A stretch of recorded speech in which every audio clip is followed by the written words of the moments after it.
Good. Only can you keep your eye on it, or these animals will all go breaking pieces off. Anywhere else in the school, and Toby would have been set upon, but he was in his kingdom in the home economics room. Come on then, Alex. I had a hard morning. You can buy me a soda. Yeah, you really worked up a sweat reading that book, said Alex. Anyway, it's your turn. The bell for break had just rung, and Toby and Alex pushed their way through the trailing masses in the corridor. Toby was whistling contentedly to himself when suddenly he broke up. Oh, good news, he said. That's just what I needed. Alex looked up to see Maxie's parents coming down the corridor toward them. He stopped right in front of Alex, blocking his way. Well, look who it is, said Maxie. Christopher. Jean. Or is it Jane Tovier? Now, if you only I'm alone, you'll be here. I have brought you a side program, said Alex. Maxie blinked. It's Valentine's Day in a couple of weeks, and I thought I made a card for you to send to your girlfriends. He found Alex a square of cardboard with a clumsily drawn heart on the front. Alex opened it, and Toby grinned forward to see what it said. Roses are red, violets are blue. Who is it you perform with? Now we are through. Toby winced, expected that Maxie would soon be receiving the card back internally. Alex's gone white, which was the signal for everyone to duck for cover. But after a couple of flawed seconds, he managed to bring himself back under control. That's very thoughtful, Maxie, says Alex. I really had no idea you could read, let alone write. He stepped around Maxie and walked away out the corridor. What happened to you, Vance? Maxie called after him. She take all your guts along with her. Alex didn't answer. Toby made as if to follow after him, but Maxie grabbed his jacket. You bending the wardrobe, said Toby, examining Maxie's hand. What's wrong with your yellow friend? Maxie demanded. I thought he was supposed to be useful. You should know. He stopped clock back in the 6th grade. We were kids then, said Maxie.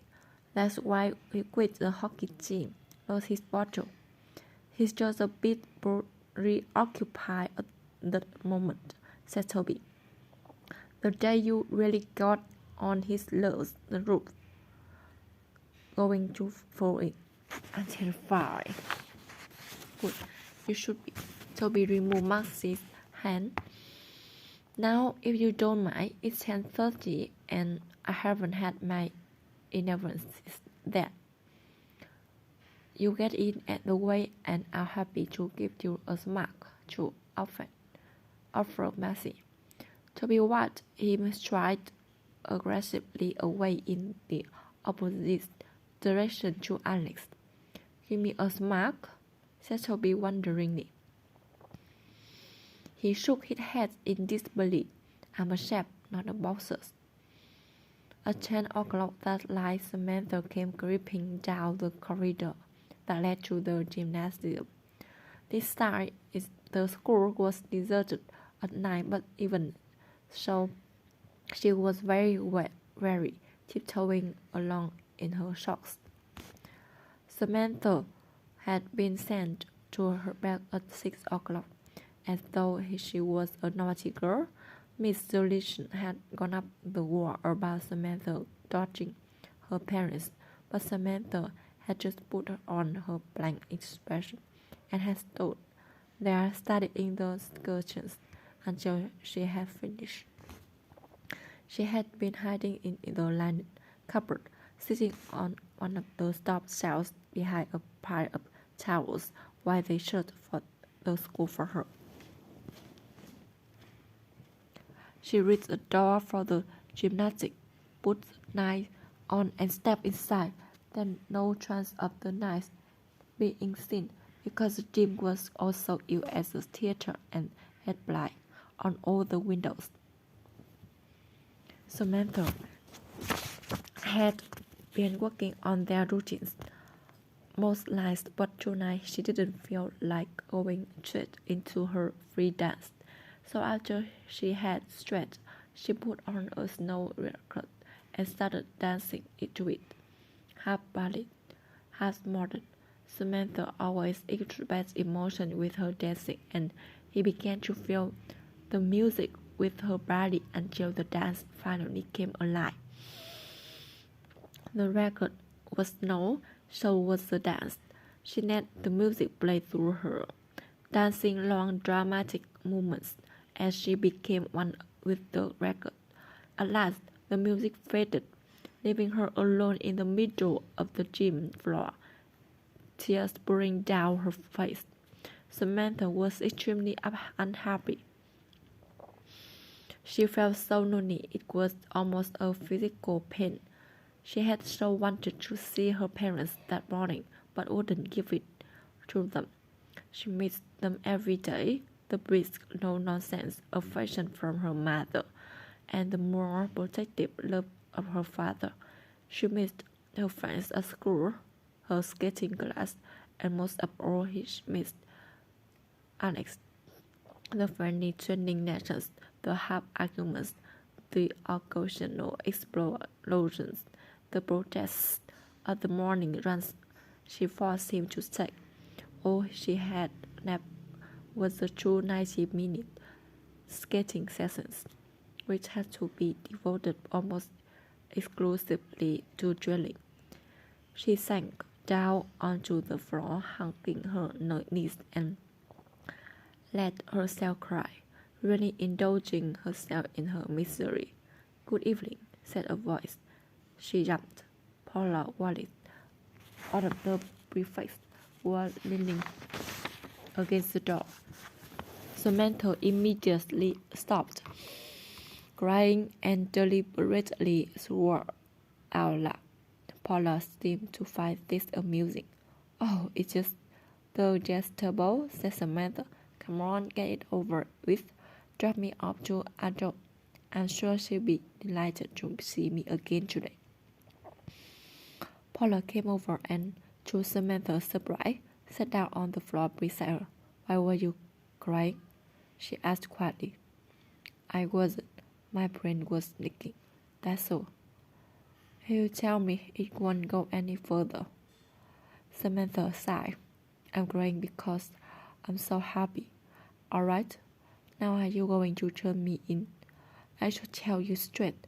You don't have a lot of choice. I'm already in detention every night for the next 10 years as it is. And if you give me lies, I won't do them." Paula smiled. "I'm not going to turn you in," she said. "You don't like it much here then?" "Oh, I love it. Is this your boyfriend or just the skating?" "He's not my boyfriend. He's my skating partner." Samantha slapped. "Anyway, how do you know about him? Be serious. Everybody knows about you." "Oh," Samantha said in a small voice. "You're the most exciting thing was since the list Madden run up with the Millbride," said Paula. "As long as I manage to skip, you're all amused," said Samantha. Paula smiled again. She had a warm smile a bit like Samantha's mother's, a smile much older than Paula's 18 years. "You want to give us a chance?" she said. "This is a very good school. You probably quite enjoy it if you start trying to find the whole world." "I could never enjoy it here." "Why not? Most of the other girls do." "I couldn't. It hasn't got an ice rink." "Oh yes, of course." There was a silence for a moment. Then Samantha said offensively. Look, I'm not running your school down or the other girls, and I'm sure Miss Rolingen's okay, but I'm not going to be here now. No, no, I'm just here till my father gets over his meagre soul, and I came to back to my real life. I'll be sorry to see you go. Oh, Samantha digested this for a moment. Why?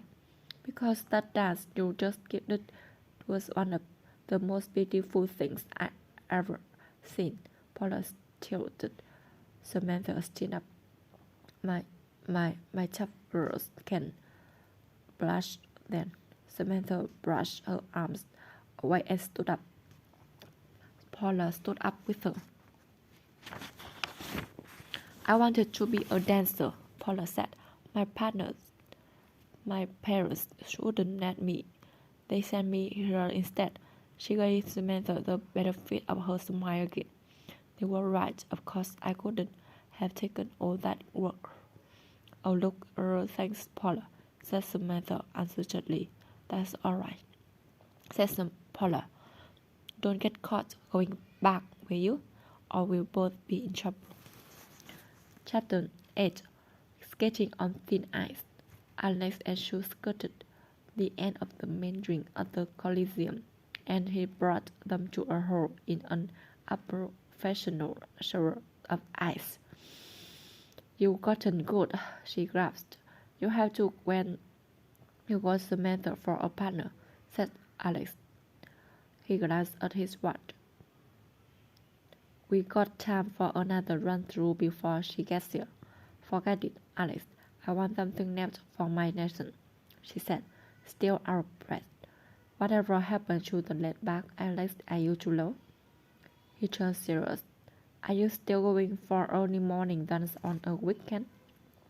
Something to do, you know how it is. Yeah, I know, she agreed. Oh, thank heavens for that, she said. I better go and find my coat. Sue skated off and after a brief word with Samantha disappeared onto the iron ring. Hi, said Samantha, skating up. She wasn't looking happy. Hello, said Alex. You okay? She rocked. So, she said, come on, let's not waste any time. They started running through the inter-silver dances. For the first few minutes, they took it easy, giving Samantha time to get warmed up. But then they really threw themselves into it, getting to the dances again and again until the sweat was pouring out of them. Alex was fit. He had to be as a serious skating competitor, but it was like nothing compared to Samantha. Chances of classical dance training had forced her slight body out of whipcord. That morning she didn't let up once, no stopping to talk or mess around. Just the remorseless grind of the dance. Alex wasn't about to admit he was exhausted, but he was thankful when the 1.5 hours had passed. It's about time, he said, bringing them to a halt. We can squeeze one more in, she said, dragging at his arm. Hey, hang on. She stopped her. What is it? Come on, Alex. We haven't even had time to speak yet this morning. We're not here to talk. Samantha, that's it for the day. We're done enough, said Alex, deliberately stepped up the ice. She regarded him with disapproval. Well, you won't mind if I go around a couple more times, she said. Yes, I will. She reached for her hand and pulled her down onto one of the side benches. What's up? He asked. Nothing. She bent down and unknit her skates. When she looked up again, he was still gazing at her. I said, what's up? He repeated. We might be going for a competition, but I used to enjoy my skating. She sighed. It's the time, Alex. 3 hours a week. We got so much to fit in. Well, it's only temporary, isn't it? He said.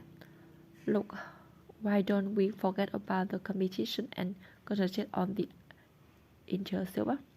No, I don't want to either, but we need the 2 morning sessions to practice the major dances. When are we going to concentrate on the feast? She was silent for a moment. I want to answer, Alex. All right, how about this? We stick to the same free dance? No. He picked up her skirts and put them away in his bag. Then he said very casually, this new free dance, have you actually put it together yet? I'm working on it. I thought you hadn't. Alex, I said I'm working on it. She snapped. That's the deal, isn't it? You help me with my sketching. I look after the dancing. It's my leg as well if it all goes out the window at the competition. I haven't let you down yet, have I? She demanded. I didn't you? She interrupted him. And to his surprise, her voice rose to a shout. I said I'd do it, right? It's my job. The whole ring was stopped ping to look at the sound of raised voices. Hey, what is all this? Alex demanded. Nothing. She turned her back on him. After a minute, he put his hands on her shoulders from behind. She was shaking. You crying? Go away. He tried to turn her to face him. She resisted at first, then she managed it and put his arms right around her. After a minute, he said quietly, Bad at school, isn't it? She nodded. It's just me against the whole world, she said. That's me. But you're not there, Alex. She nearly started to cry again, but managed to stop herself at the last moment. They stood there not speaking for a minute, then she put away. I've been thinking, she said, avoiding his eyes. Oh no, he muttered. No, seriously, she said, all this is not fair on you. I think you should look around for another partner. What? You got to, Alex, she said. You can't go through all this every time you want to train. I don't mean die in. You know there's always girls looking for partners. She kept her eyes firmly fixed on the floor between them. I'll be alright. I'll be skating seriously again in a couple of years' time. And I'll pick up another partner then. She raised a glance at his face and flinched at his expression. He stared at her for a long moment, then suddenly he grabbed her by the shoulders and shook her hand. That's the very last time you talk like that, he said very angry. But no, I mean it, she stormed. All the trouble I've been through this past week, the nights creeping around, even poor old Toby doing my paper route, then I get handed this garbage. He ran his fingers through his already unruly hair. Now you listen, Samantha. Together we can get through this. But if you decide it's all too much, or if you decide you want another partner, then I won't ever dance again. I'll go back to hockey. Oh, she said in a small voice. Look, Alex. No, I don't want to hear. He said, go on, push up before you get me really angry. If you bother to turn up next week, you better be in a better mood.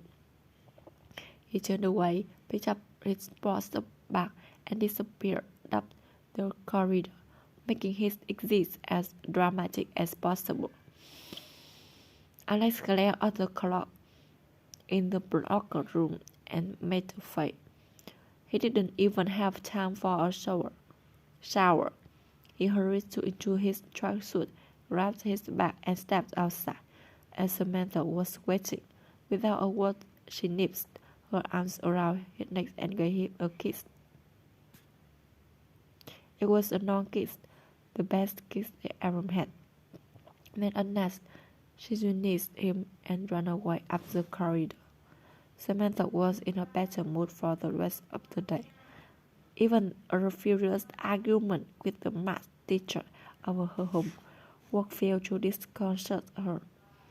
Later, that same evening, Paula Wallis came swinging down the corridor, whistling to herself. Most of the girls in the high school had their own rooms at Stoke Dameron, though a number of them preferred to share one of the larger bedrooms. She stopped outside one door and knocked on it. "Pick up," came a voice. A delighted grin broke out on Bonner's face. She opened her door and stepped inside. Samantha was sitting on her back, glaring up at her. When she saw who it was, her expression relaxed slightly. "Oh, I thought it was Hitler." Then, as Bonner's puzzled look, she went on, "You know Hitler?" The principal inspected one of her concentration camps. This delighted Paula even more. Fortunately for her blood pressure. "No," she said. "May I come in?" "Join, what aren't you?" Paula went and sat on the end of the bed. "What are you doing?" "Drawing," said Samantha. Paula picked up Samantha's sketch pad and studied it, a puzzled look on her face. The page was covered with lots of arrows and numbers. "I'm not into abstract art," said Paula. "It's a dance," said Samantha. "Oh, ice skating?" "Yeah," Samantha admitted. "I've been trying to put a free dance together, but it's not working." "What's wrong with it?" "Oh, the moves are alright, but I need a theme," said Samantha. "Something a bit modern, a bit original." She lay back on the bed. "It's come," ruminated Paula. "So are you going down to the gym tonight?" "Me?" Samantha demanded. "You must be joking. I'm grounded for life. I've been a naughty girl, not doing my homework. I have to be in bed by 7. I'm not even supposed to have the lights on." "Ah, it's not that bad." "I'll tell you the truth," said her mother. "It's the best part of the day. I can get some work done in peace." "Are you creep downstairs about 10 o'clock?" "Do you?" "Depends," said Samantha. "What's on?" "Who I'm talking to." "How do you mean?" "You. Are you here as another one of the inmates, or a member of the Gestapo? Did I give you away the other night?" "No," said Samantha. "I'm still trying to work out why." "I didn't think it could serve any useful purpose," said Paula. "How many nights do you train then, Drew?" Samantha shrugged, and Paula tried again. 3 or 4. 7, Samantha admitted. 7? Paula said, taken back. "Why on earth 7? "Because there aren't 8 days in the week," supplied Sabrina. "I really should report you, you know." "Yeah, you should," said Samantha. Then she grinned, the expression only her friends ever saw. "But you're not going to, are you?" Paula skimmed the sketch pad across the bed. "You sure your health isn't suffering?" "Of course not," Samantha said crossly. "That's just my soft father. He's tried to grab me in cotton wool ever since I was born. He got worse a couple of years ago when I got rheumatic fever quite badly. Now he treats me like an invalid." "You were ill just before you came here though, wasn't you?" said Paula gently. "Who told you that?" Samantha demanded, sitting up. "I heard that so," said Paula. "It was just a touch of flu," said Samantha, then more honestly. "All right, maybe I'm a bit more sensitive to clothes and stuff like that. They affect my dress, but if I dress it, I'm fine." There was the sound of footsteps in the corridor outside, and the two girls froze. "Listen to them," Samantha interrupted as they went past the door. She eyed Paula speculatively. "Paula, what are you doing here anyway? You're not on duty, are you?" "No, I was just wondering about," said Paula. "Well, actually, that's not completely true. The only wondering I was doing was whether you mind if I came and watched you dance at night. Do you want why?"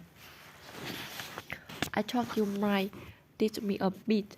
You know, I said I once wanted to be a dancer. You're too old, said Samantha bluntly. Even for jazz, it's too old to start from scratch. I know that, said Paul. I don't mean serious dance, just something I could show up a patches. Oh, that's different, said Samantha. Of course, I'll help you. In fact, we can help another. I need a partner to make this dance work properly. There is a condition though. Here we go, said Samantha. I'm not going to behave. Oh no, I know that, said Paula. It's just that I want you to let me take your temperature each night before we start. And if it's high, you go back to bed. You're worse than my dad, said Samantha. Oh, I suppose, if it keeps you happy. Fine, come on then. It's near the 8, said Paula, standing up. Let's get down to the television room.